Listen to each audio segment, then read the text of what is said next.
నేను నిన్నటి రోజు ప్రసంగం పూర్తి చేసే సమయానికి వాల్మీకి మహర్షికి నారద మహర్షి సంక్షేప రామాయణాన్ని చెప్పినటువంటి ఘట్టాన్ని మీతో మనవి చేసి ఉన్నాను.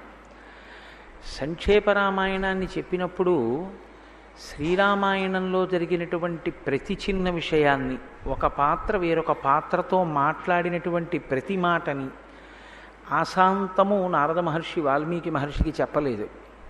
ఆయన చెప్పినది కేవలం విహంగ వీక్షణంగా ఒక 100 శ్లోకముల దగ్గరలో ఆ సంక్షేప రామాయణాన్ని నారద మహర్షికి ఉపదేశం చేశారు. ఇప్పుడు అసలు నారద మహర్షి వాల్మీకి మహర్షికి ఉపదేశం చేసినటువంటి కారణం రామాయణ రచన చెయ్యడానికి కారణము అని ఖచ్చితంగా చెప్పడం కష్టం. ఎందుచేత అంటే అది ఒక ప్రశ్న జవాబు, ఉపనిషత్తు ఎలా వచ్చిందో అలా వచ్చిందంతే. అంటే నేను రామాయణ రచన చేస్తాను అని వాల్మీకి అడగలేదు, నువ్వు రామాయణ రచన చెయ్యి అని నారదుడు చెప్పలేదు. కేవలం 16 గుణములు ఉన్నటువంటి వ్యక్తి ఈ కాలంలో ఈ లోకంలో నాతో పాటుగా భూమండలం మీద నేను నా మాంసనేత్రముతో చూడడానికి యోగ్యమైన రీతిలో ఉన్నాడా అన్న వాల్మీకి ప్రశ్నకి జవాబుగా సంక్షేప రామాయణాన్ని నారదుడు చెప్పాడు. ఇప్పుడు సంక్షేప రామాయణం విన్నటువంటి వాల్మీకి మహర్షి శ్రీరామాయణ రచన చెయ్యాలి. ఇక్కడ మీరు కొంచెం జాగ్రత్తగా గమనించండి. రామాయణ రచన చెయ్యడము అంటే రామచంద్రమూర్తి యొక్క ఆవిర్భావం దగ్గర నుంచి ఉండాలి. అందులో అప్పటికి జరిగిపోయిందిగా కథ. రాముడు పుట్టేశాడు, రాముడు విద్యాభ్యాసం చేశాడు, రాముడికి కళ్యాణం పూర్తయిపోయింది, రాముడు అరణ్యవాసానికి వెళ్ళొచ్చేశాడు, రావణ సంహారం అయిపోయింది. ఇప్పుడు రాజారాముడిగా సీతమ్మ తల్లిని ప్రజల చేత నింద కలిగిందని దూరంగా విడిచిపెట్టాడు. సీతమ్మ తల్లి 2 పిల్లలకి తల్లి అయింది. ఇటువంటి సమయంలో నారద మహర్షి వచ్చి సంక్షేప రామాయణాన్ని చెప్పారు. ఇప్పుడు రామాయణ రచన చెయ్యాలి అంటే వాల్మీకి మహర్షి ప్రతి విషయాన్ని ఆ పాత్రలను అడిగి అన్నా తెలుసుకోవాలి. లేదా రచన చేసే ఉద్దేశ్యం ఉన్నది అని మనకి ఇప్పటి వరకు ఏం కనపడదు.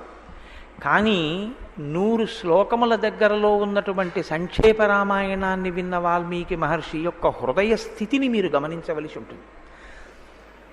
ఇంత పటికి బెల్లం మీరు నవిలి తినేశారనుకోండి, ఆ మధురిమ నోటికి అంటుకుని ఉండిపోతుంది, ఆ తీయతనం ఉండిపోతుంది.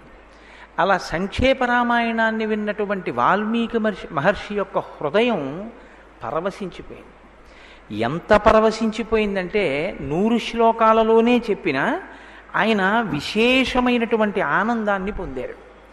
ఇప్పుడు ఆయన గుండెల నిండా ఎవరు నిండిపోయారంటే రాముడు నిండిపోయాడు, రామకథ నిండిపోయింది. విన్నది 100 శ్లోకాలే, కానీ రామకథ అంతా ఆయన గుండెల్లో నిండిపోయి ఆ రాముడే లోపల ప్రకాశిస్తున్నాడు. ఇప్పుడు మీరు బాగా గమనించండి. మీరు ఏ వస్తువు గురించి, ఏ వ్యక్తి గురించి బాగా ఆలోచన చేస్తారో దాని ప్రభావం మీ మనసు మీద ఉంటుంది. నేను అత్యంత నిరాడంబరమైనటువంటి జీవితాన్ని గడిపి సమున్నతమైనటువంటి పదవిని అలంకరించి అప్పుడు కూడా అత్యంత నిరాడంబరమైనటువంటి జీవితాన్ని గడిపి శరీరం విడిచిపెట్టినటువంటి ఒక మహానుభావుని యొక్క చరిత్ర నేను చదివి ఉన్నాననుకోండి, అది నా మనస్సు మీద ప్రభావం ఉంటుంది. అప్పుడు నేను వెళ్ళి బీరువాలోంచి ఒక పట్టుపంచి తీసి కట్టుకోవాలి అని అనిపించదు. ఆ పుస్తకం చదివిన ప్రభావం నా మీద ఏం చేస్తుందంటే, ఎందుకు ఈ ఆడంబరాలన్నీ, ఒక నూలు పంచె కట్టుకుంటే చాలదా అనిపిస్తుంది. కారణం ఏమిటంటే మీ మనసుని అది హత్తుకుంటే మీ మనసు మీద ప్రభావం ఉంటుంది. మనసుని హత్తుకోలేదనుకోండి, మీరు చదవడం అనేటటువంటిది జరిగిపోతుంది. కంటికి ధర్మం చూడడం, చదివేయడం వచ్చు కాబట్టి మనసు అక్షరాల్ని గుర్తుపడుతుంది, చదివేస్తుంది. చెవికి వినడం ధర్మం. వాల్మీకి మహర్షి కేవలం విన్నది నిజమైతే దాని ప్రభావం ఆయన మీద ఉండక్కర్లేదు. ఇప్పుడు ఆయన మీద ఆ ప్రభావం ఉందా లేదా? ఉంది. ఎలా ఉండాలి? రామాయణం వింటే, సంక్షేప రామాయణం వింటే ఇప్పుడు ఆ ప్రభావం ఎలా ఉండాలి వాల్మీకి మహర్షి మీద?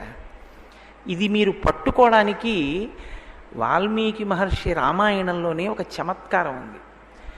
ఇప్పుడు సంక్షేప రామాయణం విన్న వాల్మీకి యొక్క పరిస్థితి ఎలా ఉంది?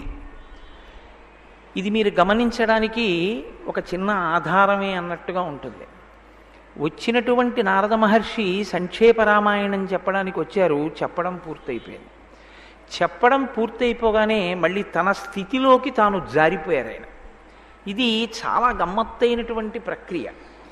ఎప్పుడూ లోపల భగవంతుణ్ణి నిరంతరం భావన చేసి ఆ ఆనందంలో తన్మయత్వాన్ని పొందేటటువంటి స్థితిని అనుభవించడానికి ఇష్టపడేటటువంటి వ్యక్తులు బాహ్యంలో అనేక రకమైన అనుబంధాలతో నిలబడడాన్ని ఎంత తక్కువ చేద్దామా అని చూస్తుంటారు. ఎందుకో తెలుసా అండి? దానికి ఒక కారణం ఉంది. ఒక అన్నయ్య దగ్గరికి వెళ్ళి మీరు నిలబడ్డారనుకోండి, మీరు ఒక తమ్ముడుగా మాట్లాడవలసి ఉంటుంది. అదొక పాత్ర, కాసేపు ఉంటుంది ఆ పాత్ర. మీరు అన్నయ్య దగ్గర ఉన్నంతసేపు తమ్ముడిగా మాట్లాడాలి. ఇప్పుడు మీ తమ్ముడు వచ్చాడు అనుకోండి, ఇప్పుడు మీరు అన్నయ్యగా మాట్లాడాలి. అదొక పాత్ర. ఇప్పుడు మీ భార్య వచ్చిందనుకోండి, మీరు భర్తగా మాట్లాడవలసి ఉంటుంది. ఇప్పుడు ఈ పాత్రలుగా మారుతున్నది, ఈ మారడాలనేటటువంటివన్నీ ఎందులోంచి వస్తున్నాయో దానిగా తాను ఉండడానికి ఇష్టపడతాడు. అంటే ఇన్ని పాత్రలుగా మనసు మీద ప్రభావం చూపించి తాను మారుతున్నటువంటి స్థితికి ఆది ఎక్కడుంది? మారని స్థితి ఒకటి ఉంది, సత్యం. అది ఈశ్వరుడు. తాను లోపల ఆనందాన్ని అనుభవిస్తూ ఉంటాడు.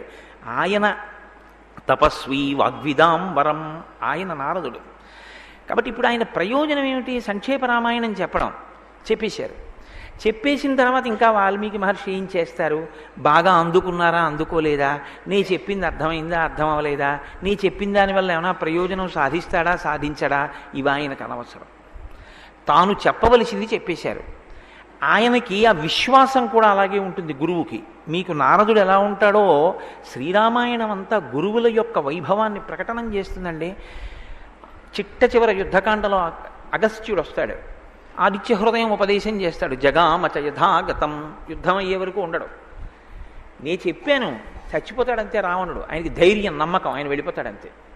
అదేమిటి ఉండి చూడొద్దా? మరి రావణుడు చనిపోయాడో లేడో? ఉండి చూడడం ఏమిటండి? చనిపోయి తీరుతాడు. అది విశ్వాసం గురువుకి. తను చెప్పిన దాని మీద తనకే నమ్మకం లేనివాడు గురు పదవిలో ఎలా కూర్చుంటాడు? కాబట్టి తను చెప్పిన వాక్కు మీద తనకంత విశ్వాసం, గురువుగారి వాక్కు మీద అంత విశ్వాసం ఉన్నవాడు శిష్యుడు. నిన్నటి రోజున మీకు నేను మనవి చేశాను. ఆ విశ్వాసంతో లోతుగా విషయాన్ని తెలుసుకోవడం కోసమని చేసినటువంటి ప్రశ్న పరిప్రశ్న. అందుకని ప్రశ్న అడగడానికి ముందు వినయం ఉంటుంది. వినయంతో పాటు గురువుగారి ప్రజ్ఞ మీద అచంచల విశ్వాసం ఉంటుంది. ఇప్పుడు నారదుడు ఎలా వచ్చాడో అలా వెళ్ళిపోయాడు. ఎక్కడికి వెళ్ళిపోయాడు? అది మీరు స్వర్గలోకానికి వెళ్ళాడనండి, బ్రహ్మలోకానికి వెళ్ళాడనండి, ఇంకో చోటుకి వెళ్ళాడనండి. అసలు వెళ్ళింది ఎక్కడికంటే తాను ఎప్పుడూ ఏ స్థితి తప్ప వేరొక స్థితి లేదో ఆ స్థితి కాక వేరొక స్థితికి రావడం ఉండవలసిన సహజ స్థితికి భిన్నమో ఆ స్థితిలో ఉండడానికి ఇష్టం లేక తన సహజ స్వరూప స్థితిలోకి వెళ్ళిపోయాడు. అంటే తాను బ్రహ్మముగా స్థిరపడిపోయాడు. మళ్ళీ అంతర్ముఖుడై తానుగా. ఇప్పుడు తను గురువా? కాదు. విశ్వం పశ్యతి కార్యకారణతయా అని శంకరాచార్యులు వారు దక్షిణామూర్తి స్తోత్రంలో చెప్పినట్టు కృతకంగా కనపడేటటువంటి ఈ అనుబంధాలన్నింటికీ కూడా అతీతమైన స్థితిలో తాను ఉండవలసినటువంటి సహజ స్థితిలోకి తాను జారిపోయారు. జారిపోయి నారద మహర్షి వెళ్ళిపోయారు. ఇప్పుడు వాల్మీకి మహర్షి పరిస్థితి ఏమిటి? ప్రారంభం చేస్తూ ఒక మాట చెప్పారు. ఏమని? ఎటువంటి వాల్మీకి, ఎటువంటి నారదుడు? ఇద్దరూ కూడా తపస్వాధ్యాయ నిరతం. ఇద్దరూ నిత్య నైమిత్తిక కర్మలయందు వైక్లభ్యము లేకుండా ప్రవర్తించేటటువంటి వాళ్ళు. ఎందుకు అలా ప్రవర్తించాలి? వాళ్ళు బ్రహ్మముగా నిలబడిపోయినప్పుడు ఇంకా మళ్ళీ సంధ్యావందనం అవసరమా? అవసరమే. ఎవరి కొరకో తెలుసా అండి? నారద మహర్షి అక్కడ ఉండగా అసుర సంధ్య వేళకి సంధ్యావందనం చేయకపోతే నారదుడే చేయలేదు కదండి అంటారు మిగిలిన వాళ్ళు. ఇందులో ఉన్న తమాషా ఏమిటో తెలుసా అండి? ఒక జ్ఞానిని మీరు అనుకరించలేరు, ఒక అజ్ఞానిని మీరు అనుకరించకూడదు. బాగా జ్ఞాపకం పెట్టుకోండి ఈ విషయం. ఒక జ్ఞానిని మీరు అనుకరించలేరు. ఒక భగవాన్ రమణులు గోచీ పెట్టుకున్నారు కదా అని మీరు కూడా గోచీ పెట్టుకుని ఆయనలా తిరిగితే రమణ మహర్షి అవడం సాధ్యం కాదు. భగవాన్ రమణులు ధ్యానంలో ఉండగా ఆయన తొడల కింద తేళ్ళు జెర్రులు పట్టుకుని తొడలు కొరుక్కు తినేసి నెత్తురు కాల్వలై ప్రవహించిన ఆయనకి శరీరమునందు స్మృతి లేదు. ఆయనలా గోచీ పెట్టుకోగలవేమో, ఆయనలా నువ్వు ఆ స్థితిలో నిలబడిపోయి బాహ్యము నుంచి విడిపడిపోవడం నీకు సాధ్యం అవుతుందా? జ్ఞానిని అనుకరించవద్దు. జ్ఞానిగా నువ్వు అయిన తరువాత నీవు జ్ఞానివి కాగలిగితే నీ స్థితి నీకు వస్తుంది అప్పుడు తప్ప. అప్పటి వరకు నువ్వు జ్ఞానివైపోయినట్టు రమణులు ఎలా ఉంటారో, రామకృష్ణ పరమహంస ఎలా ఉంటారో, ఒక చంద్రశేఖరేంద్ర సరస్వతి ఎలా ఉంటారో, ఒక చంద్రశేఖర భారతి ఎలా ఉంటారో అలా ఉండే ప్రయత్నం నువ్వు చేయకూడదు. అది సాధ్యమయ్యే విషయం కాదు. చంద్రశేఖర భారతి పుష్పార్చన చేస్తూ చేస్తూ సమాధిలోకి వెళ్ళిపోయేవారు. వెళ్ళిపోతే బిందెలతో నీళ్లు తెచ్చి ఆయన మీద పోసేసేవారు. ఆయనకి బాహ్య స్మృతి ఉండేది కాదు. ఒళ్ళు తుడిచేసి బట్టలాగేసి బట్ట చుట్టేసేవారు. అలాగే ఉండేవారు కొన్ని రోజుల పాటు. అదే సమాధి స్థితి. ఏది అలా నేను కూడా నటిస్తానండి అంటే కుదిరే విషయమా? అది సాధ్యం కాదు. జ్ఞానిని అనుకరించరాదు, అనుకరించే ప్రయత్నము చెయ్యకూడదు, లేదా జ్ఞానిని అనుకరించలేవు. అజ్ఞానిని అనుకరించరాదు. జ్ఞాని సంధ్యావందనం చేయకపోవచ్చు, జ్ఞాని బట్ట కట్టుకోకపోవచ్చు, ఒక అజ్ఞాని బట్ట కట్టుకోకపోవచ్చు, తండ్రికి తద్దినం పెట్టకపోవచ్చు. వాడు చేస్తున్నాడని నువ్వు చేయకూడదు. ఈ రెండిటికి మధ్యలో నీ పరిధి తెలుసుకుని నువ్వు ప్రవర్తిస్తే పైకి ఎక్కుతావు. ఈ ఎక్కేటటువంటి ప్రస్థానమునకు సాధన అని పేరు. అజ్ఞానిని చూసి అలా చేయకుండా ఉండడం, జ్ఞానిని అనుకరించే ప్రయత్నం చెయ్యకపోవడం, అజ్ఞానిని చూసి వాడు బాగుపడాలని కోరుకొని నీవు జ్ఞానమును పొందడానికి ప్రయత్నం చెయ్యడానికి నిశ్చలమైన చిత్తంతో కర్మాచరణము చేసేటటువంటి ప్రక్రియకు సాధన అని పేరు శాస్త్రంలో. కాబట్టి ఇప్పుడు చెయ్యకపోతే సంధ్యావందనం నారదుడు చేయలేదు, వాల్మీకి చేయలేదు, మేము ఎందుకు చెయ్యాలంటారు. ఇది యథార్థంగా జరిగింది. అరుణాచలంలో రమణ మహర్షి దేహబంధు ఒక ఆయన సంధ్యావందనం చేయడం మానేశాడు. మానేస్తే వెళ్ళి చెప్పారు అంతేవాసులు, అయ్యా ఆయన సంధ్యావందనం చెయ్యట్ట అని. ఎందుకు చెయ్యడు అడగండి అన్నారు. ఎందుకు చెయ్యమని అడిగారు. ఆయన చెయ్యట్లేదుగా రమణ మహర్షి, నేనెందుకు చెయ్యాలి?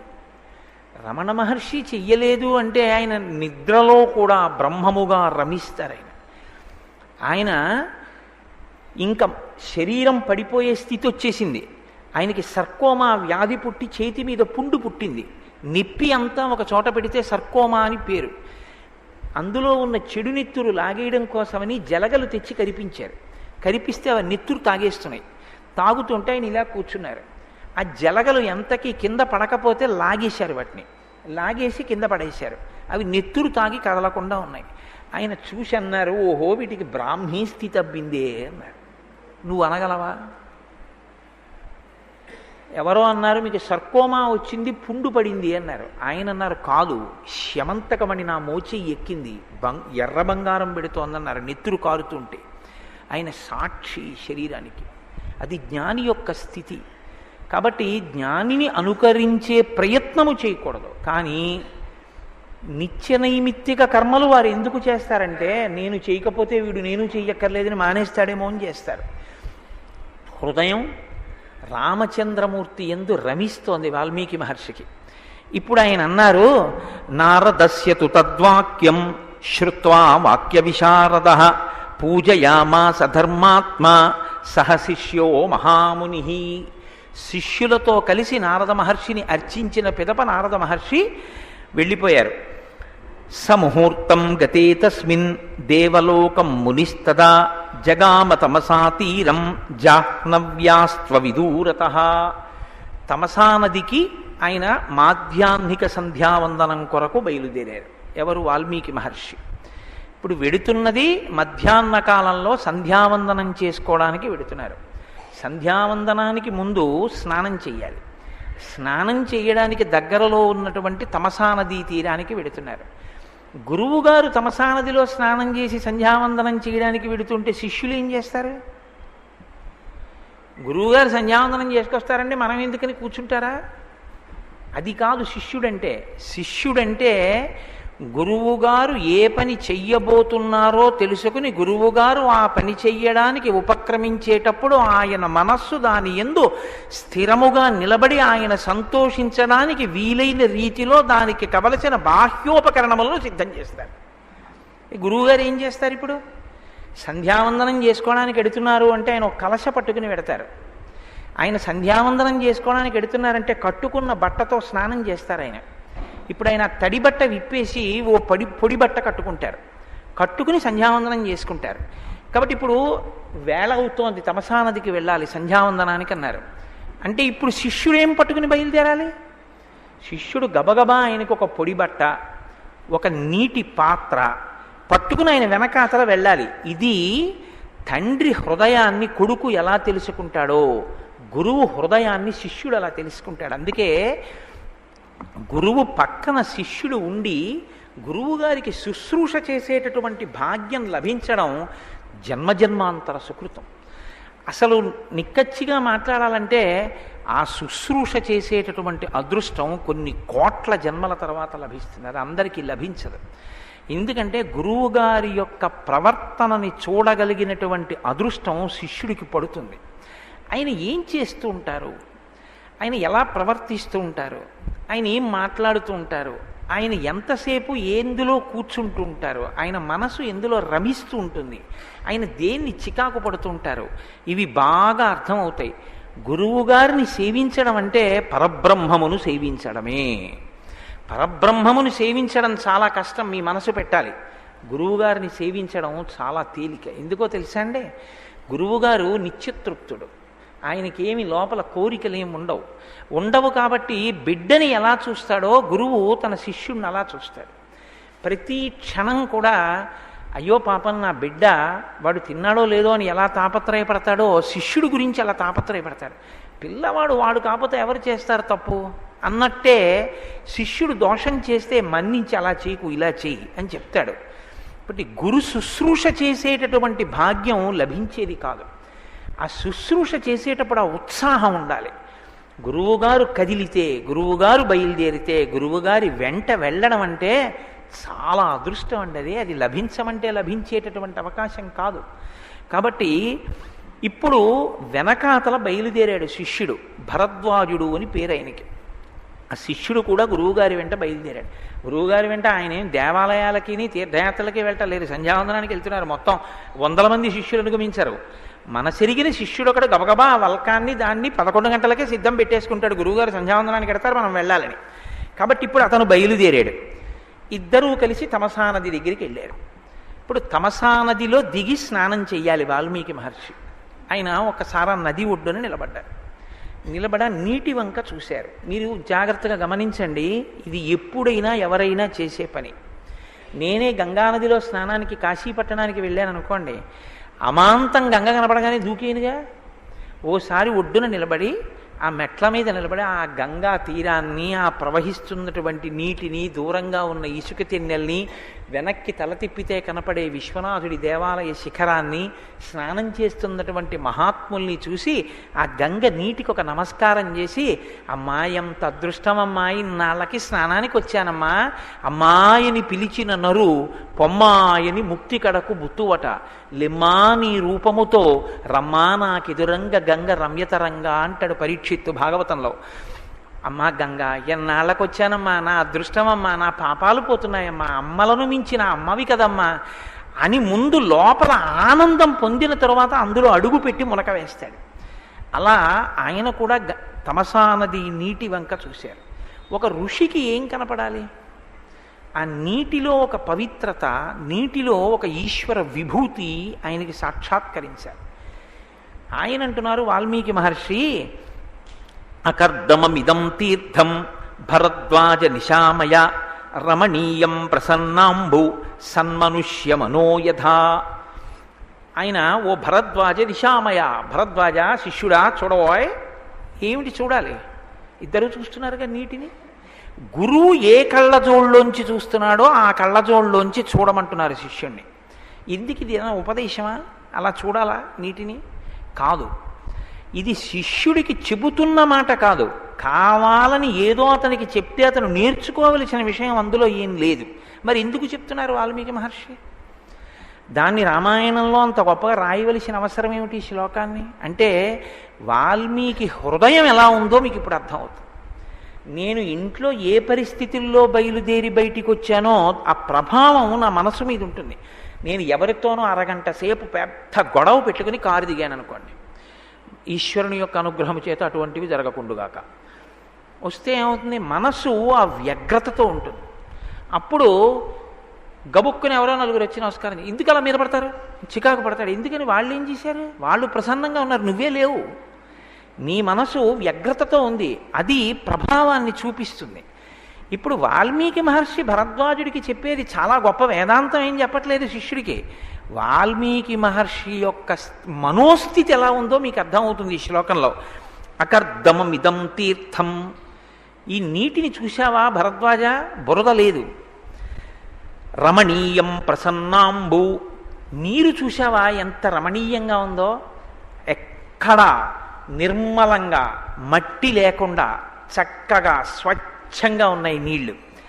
ఎలా ఉన్నాయిట, సన్మనుష్యమనో యథా, ఇది పట్టుకోవాలి. సన్మనుష్యుని యొక్క మనసు ఎలా ఉంటుందో, మంచి మనిషి యొక్క మనసు ఎలా ఉంటుందో ఈ నీళ్ళు అలా ఉన్నాయి. ఏం ఇవాళ ఆ ఉపమానం ఎందుకు పడింది వాల్మీకి మహర్షికి?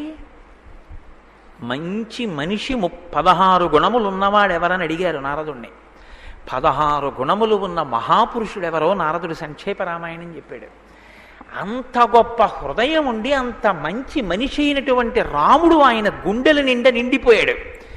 ఇప్పుడు ఆ రాముని యొక్క స్వచ్ఛత, రాముని యొక్క నిర్మలత్వం, రాముని యొక్క హృదయంలో ఏ పాపము లేని స్థితి. పాపము లేని స్థితి అంటే మీరు ఒకటి గుర్తుపెట్టుకోండి, పాపము లేని స్థితి అంటే ఏదో చెయ్యకూడని పని చెయ్యకుండా ఉండడం అని కాదు నా ఉద్దేశ్యం. పాపము అన్న మాటని మీరు ఎలా అర్థం చేసుకోవలసి ఉంటుందంటే, ఈశ్వర ప్రస్థానమునందు ప్రతిబంధక స్వరూపము అని అర్థం చేసుకోవాలి. భగవంతుణ్ణి చేరుకునే ప్రయత్నం చేస్తున్నప్పుడు మీకు అడ్డుగా వచ్చేది ఏదో దానికి పాపమని పేరు. రామాయణ ప్రసంగం విందాము అని మీరు బయలుదేరారనుకోండి, అప్పుడే మీకు ఎప్పుడూ రాని వ్యక్తి వచ్చి 8:30కి ఇంట్లోంచి వెళ్ళిపోయాడు అనుకోండి, మీరు ఎన్ని మాటలు వాచి చూసినా మీరు చేసుకున్న పాపము మీరు రామాయణ కథా ప్రసంగము వినకుండా మీ బంధురూపములో అడ్డు వచ్చినది, దానికి పాపమని పేరు. ప్రతిబంధక స్వరూపంగా వస్తుంది, ఈశ్వర ప్రస్థానమునందు అడ్డొస్తుంది.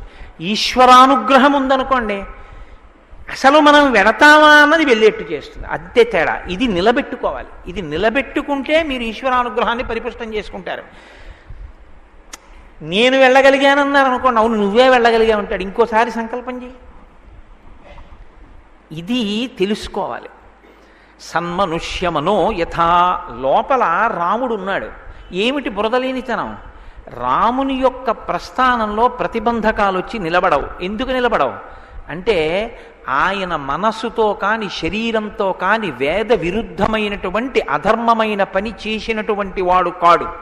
అందుకే ఆయన ఏ సంకల్పం చేస్తాడో ఆ సంకల్పములు నెరవేరుతాయి. అంటే ఆయన హృదయము పాపముతో ఉన్నది కాదు, నిర్మలమైన మనస్సున్నవాడు. అంటే ఎప్పుడో ఏదో జరిగినటువంటి సందర్భాలకి సంబంధించిన విషయాలని కడుపులో పెట్టుకుని వాటి ప్రభావంతో ఇప్పటి జీవితాన్ని పాడు చేసుకునేవాడు కాడు. ఇది సుందరకాండలో అడిగిందండి సీతమ్మ. ఈ మాట అడిగిందో తెలుసా? కచ్చిత్ పురుషకారంచ దైవంచ ప్రతిపద్యతే అని అడిగింది. భార్య కనపట్టం లేదని చెయ్యవలసిన పనులు ఈశ్వరారాధన రాముడు మానేశాడా హనుమా అని అడిగింది ఆవిడ.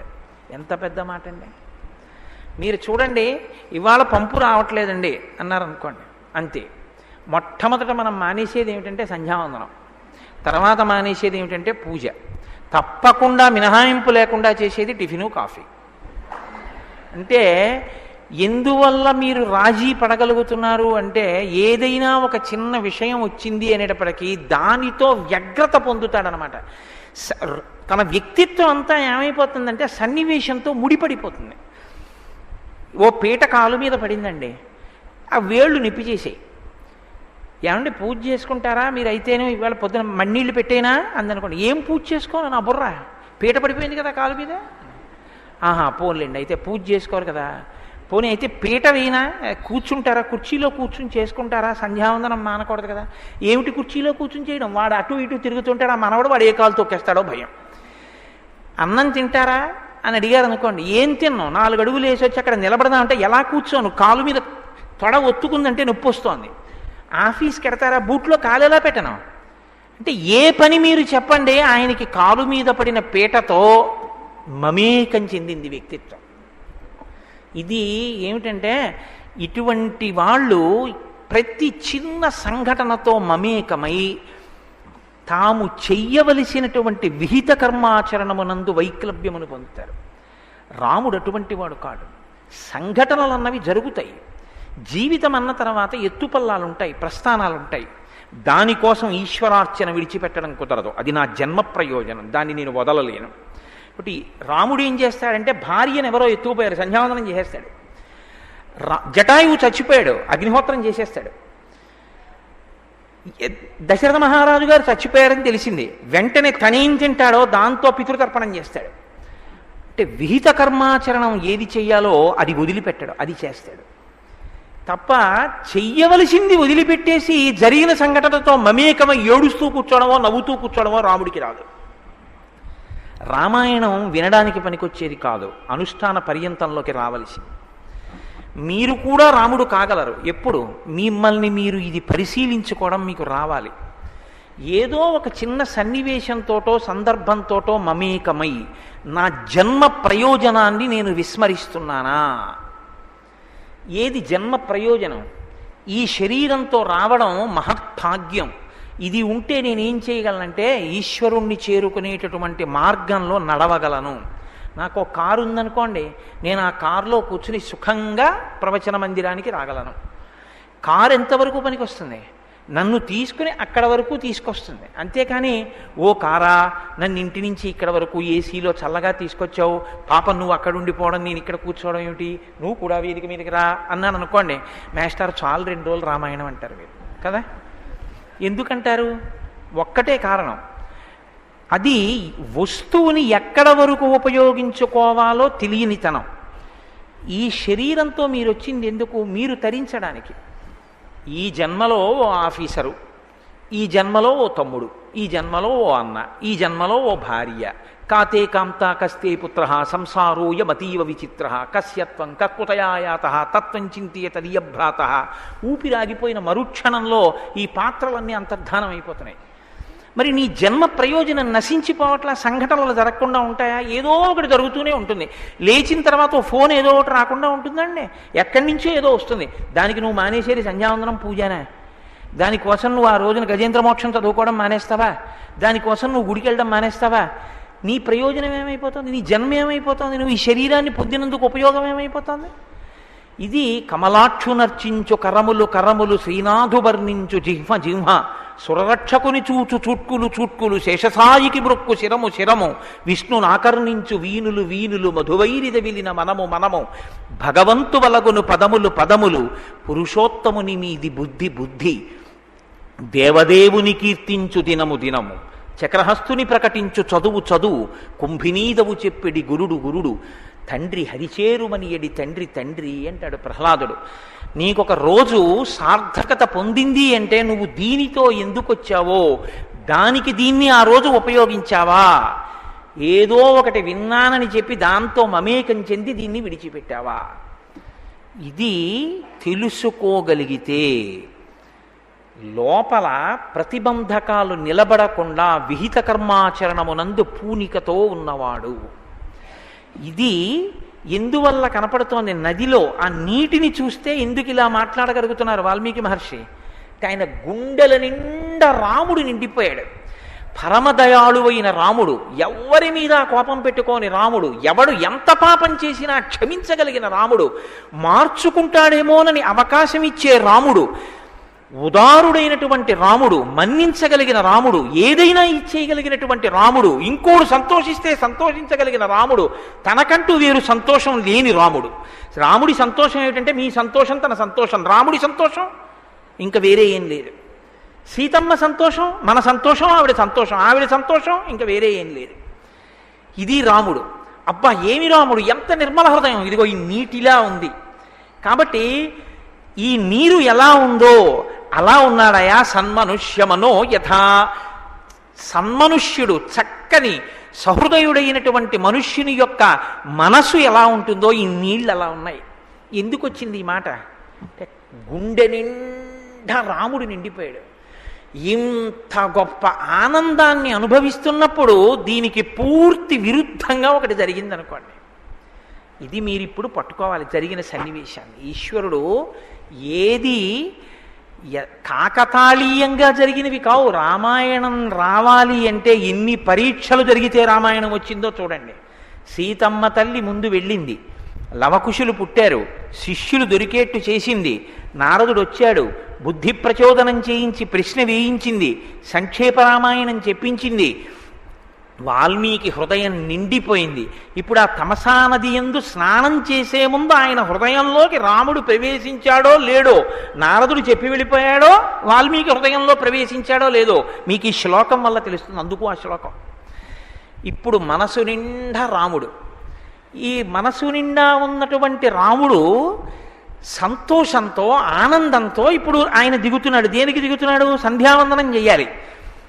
మనము స్నానం చేస్తాం, రాముడు స్నానం చేస్తాడు. మీరు ఎదర విందురు కానీ రాముడు స్నానం అంటే ఎలా ఉంటుందో, రాముడి సంధ్యావందనం అంటే ఎలా ఉంటుందో, రాముడి అగ్నిహోత్రం అంటే ఎలా ఉంటుందో, రాముడు ఒకటి చదవడం అంటే ఎలా ఉంటుందో, రాముడు ఒకటి కట్టడం అంటే ఎలా ఉంటుందో, రాముడు బాణం వేయడం అంటే ఎలా ఉంటుందో మీరు చూద్దురు కానీ.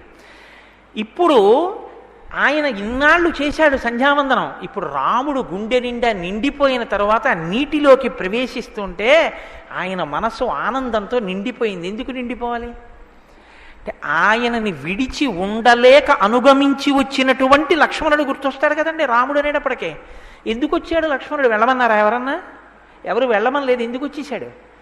అన్నీ వదులుకుని అన్నయ్య సేవ ఏం చేశాడు అంటే అన్నయ్య స్నానం చేస్తుంటే అన్నగారికి బట్టలు పట్టుకెళ్ళాడు, అన్నయ్య స్నానం చేస్తే ఓ పూర్ణ కలశంతో నీళ్లు పెట్టాడు, అన్నయ్య పూజ చేసుకుంటానంటే పువ్వులు పెట్టాడు, అన్నయ్య ఒరే ఇల్లు కట్టరా మనం అంటే వాస్తుకి సరిపోయేటట్టు ఇల్లు కట్టాడు, పర్ణశాల వేశాడు.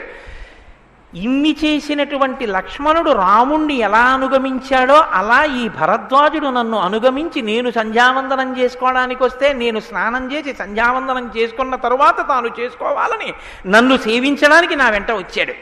ఇప్పుడు శిష్యుణ్ణి చూస్తే రాముడి వెంట లక్ష్మణుడు గుర్తు రావాలి కదండి ఆ ప్రభావం ఉన్నప్పుడు. కాబట్టి ఇప్పుడు వాల్మీకి రాముడు అయ్యారు ఒక రకంగా. కాబట్టి ఆయన అంటున్నారు, న్యస్యతాం కలశస్తాత దీయతాం వల్కలం మమ ఇదమేవావగాహిష్యే తమసా తీర్థముత్తమం.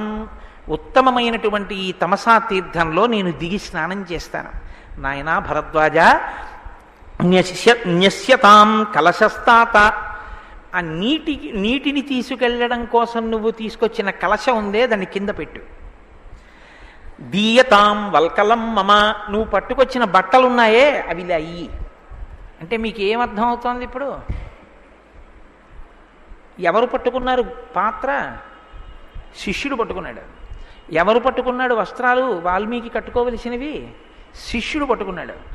గురువుగారి వెనకాతల శిష్యుడు వెళ్ళడం అంటే దేనికి వెళ్ళాలంటే గురువుగారి శుశ్రూషని ప్రతి క్షణం వాంఛించి వెడతాడు.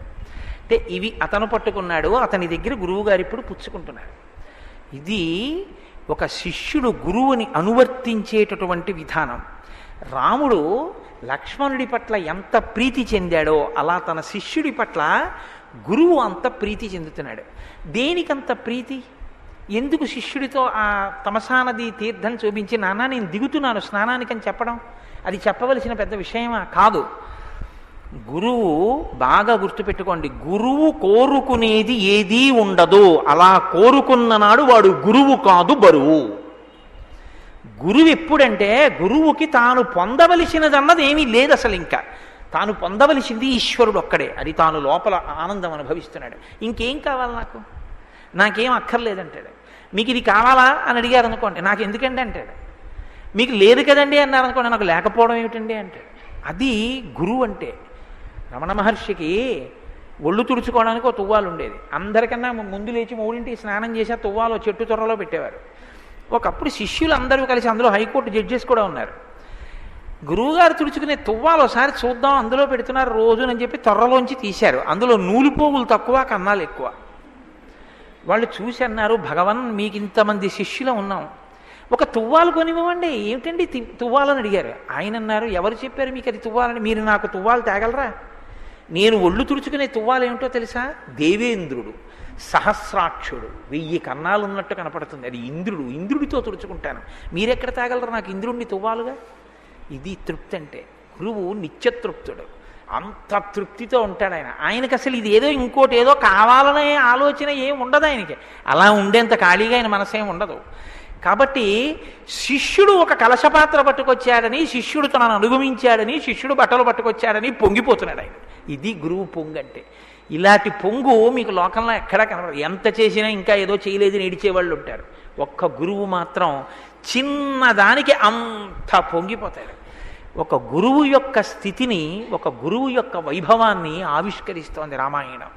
అందుకే నేను మీతో మనవి చేస్తుంటాను, శ్రీరామాయణం చెప్పడం అంటే అది అనుభవైక వేద్యమే తప్ప ఒక శ్లోకం చదువుకోవడం కళ్ళు మూసుకుని ఒక్కసారి ఆ తమసా తీరం, ఆ వాల్మీకి మహర్షి, ఆ శిష్యుడు, ఆ వైభవము, ఆ గురువు, ఆ హృదయం తలుచుకుని ఓ పావుగంట కళ్ళు మూసుకొని ఆనంద జరి లోపల కలుగుతుంటే సంతోషపడడమే. కానీ మీరు ఎన్ని శ్లోకాలు చెప్తారు? 24,000 శ్లోకాలు 42 రోజుల్లో సంపూర్ణ రామాయణ ప్రవచనం అంటే యథార్థానికి ఏదో చెప్పానని ఒక తృప్తి తప్ప నిజానికి రామాయణం మీరు అనుభవించవలసినటువంటిది కదా.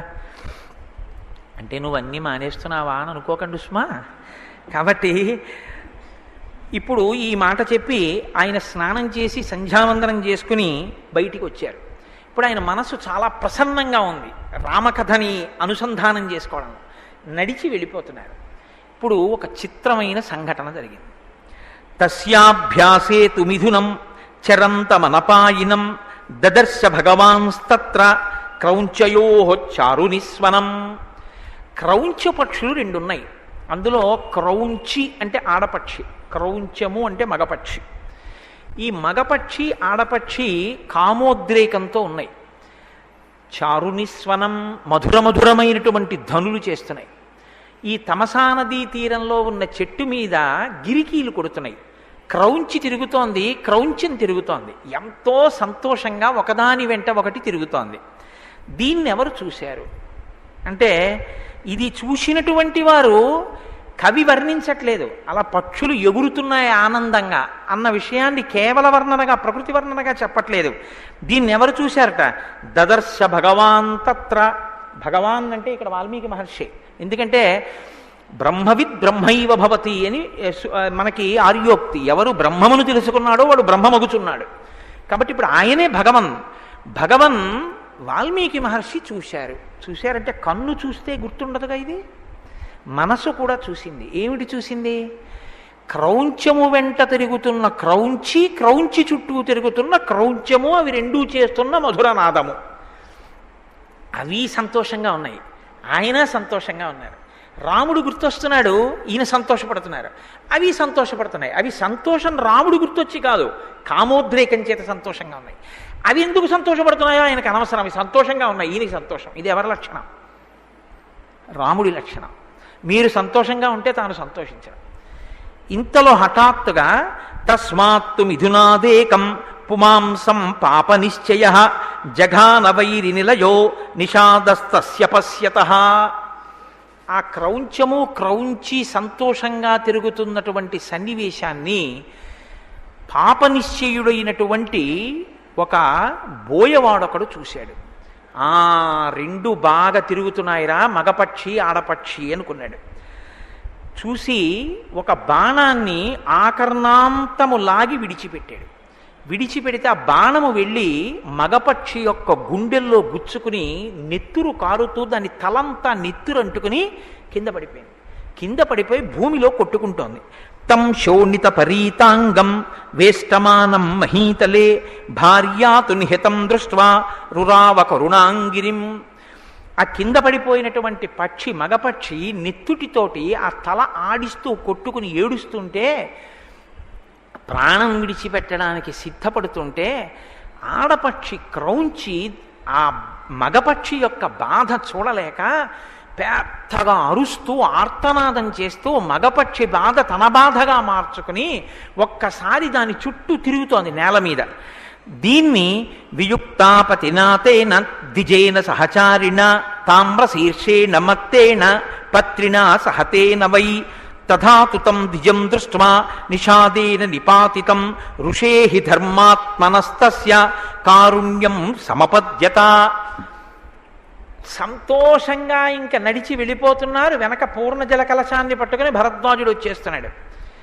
వాల్మీకి మహర్షి ఇలా చూశారు, రెండు క్రౌంచ పక్షుల్ని సంతోషిస్తున్నారు.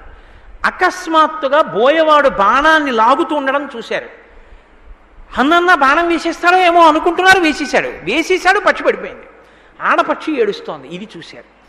ఆయన మనస్సు గిల్ల గిల్ల గిల్ల గిల్ల గిల్ల గిల్ల కొట్టుకుపోయింది. లోపల నుంచి దయ పిల్లుబికిపోయింది. అరే రే, ఏం తప్పు చేసిందిరా ఆడపక్షి, ఏం తప్పు చేసింది మగపక్షి? ఆడుకుంటున్నాయి రెండు. ఆడుకుంటున్నటువంటి పక్షుల మీద నిర్దాక్షిణ్యంగా ఆ బాణం వేసి మగపక్షిని కొట్టేశాడే బోయేవాడు. ఆయన తథాతుతం ద్విజం దృష్ట్వా నిషాదేన నిపాతితం ఋషేహి ధర్మాత్మనస్తస్య కారుణ్యం సమపద్యత. ఆ లోపల నుంచి పెళ్ళుపుకినటువంటి కారుణ్యం చేత ఆ విషయాన్ని చూసినటువంటి ఋషి తతః కరుణవేదిత్వాత్ అధర్మో యమితి ద్విజః నిశాంయరుదతీం క్రౌంచీం ఇదం వచనమబ్రవీత్. ఆయన యొక్క ప్రమేయం లేకుండానే ఏడుస్తూ అరుస్తూ ధ్వని చేస్తూ మగపక్షి చుట్టూ తిరుగుతున్నటువంటి ఆ ఆడ క్రౌంచిని చూడగానే ఆయన హృదయంలో శోకం వచ్చింది. ఎందుకు ఆయన్ని కొట్టారా ఎవరైనా? ఏం లేదు, మగపక్షిని కొట్టారు.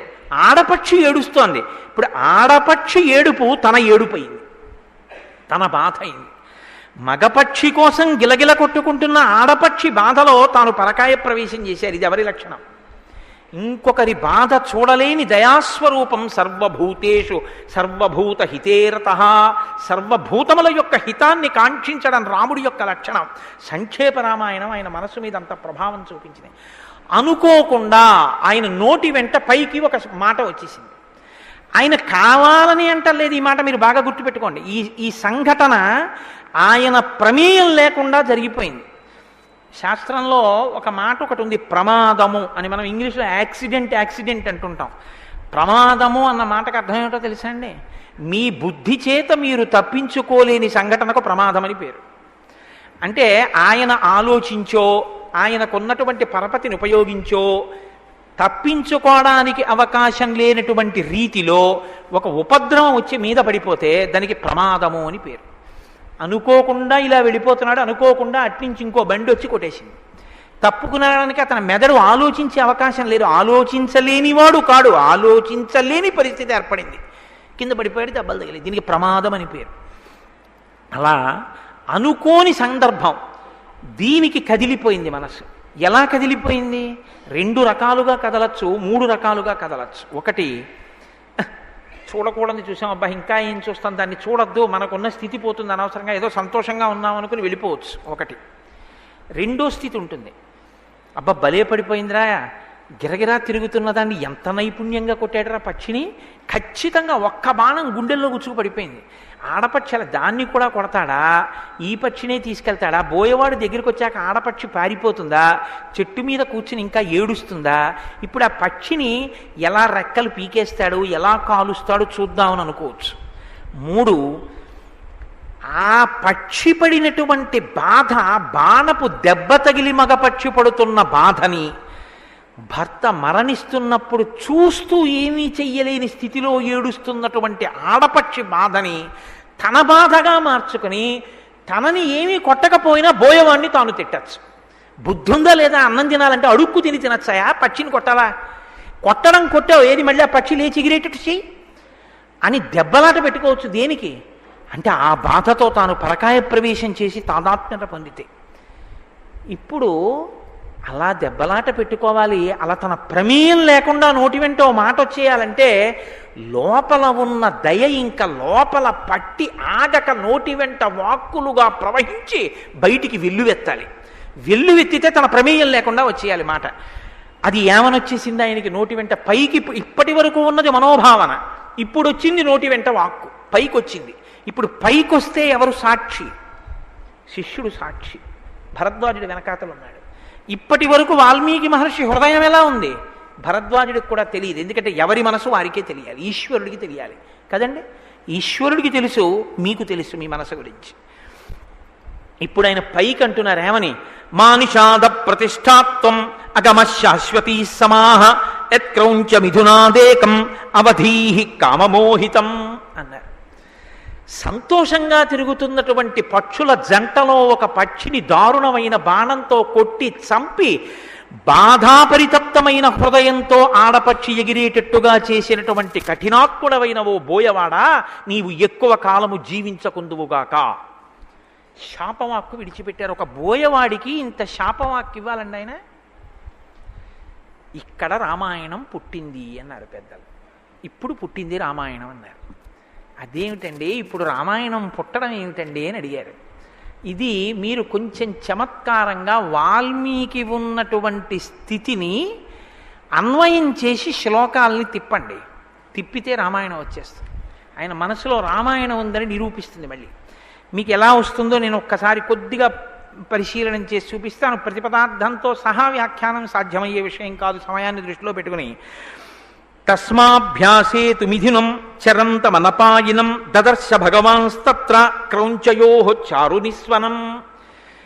నీటి ఒడ్డున, సముద్రపుటొడ్డున దక్షిణ తీరంలో ఒకదాని వెంట ఒకటి కామమోహితులై ఒకదాని వెంట ఒకటి తిరుగుతూ కామమే జీవిత పరమావధిగా తిరుగుతున్నటువంటి మగపక్షి, దానిని అనువర్తిస్తున్న ఆడపక్షిని భగవానుడు చూశాడు. ఎవరివి? దక్షిణ సముద్ర తీరం దగ్గర ఉన్న కాంచనలంకని పరిపాలిస్తున్న రావణాసురుణ్ణి అనువర్తించిన మండోదరి, వాళ్ళిద్దరూ కలిసి జీవిస్తున్నటువంటి జీవనం. దీన్ని శ్రీ మహావిష్ణువు చూశారు. పాపము చేస్తూ కామమోహితుడై జీవితాన్ని గడుపుతున్నాడు. ఇప్పుడు తస్మాత్తు మిథునాదేకం పుమాంసం పాప నిశ్చయ జఘాన వైరి నిలయో నిషాదస్తస్య పశ్యతః.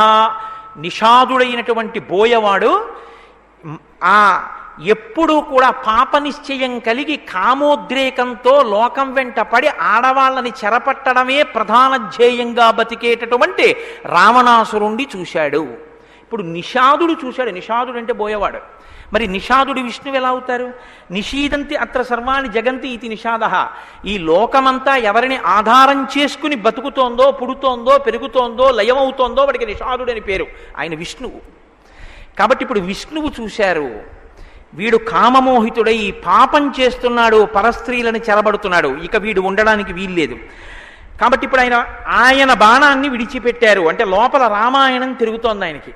తం శోణిత పరీతాంగం వెష్టమానం మహీతలే. రామబాణం తగిలినటువంటి రావణాసురుడి 10 తలకాయలు నెత్తుటితో తడిసి నేల మీద పడిపోయాయి. భార్యాతు నిహతం దృష్ట్వారురావ కరుణాంగిరం.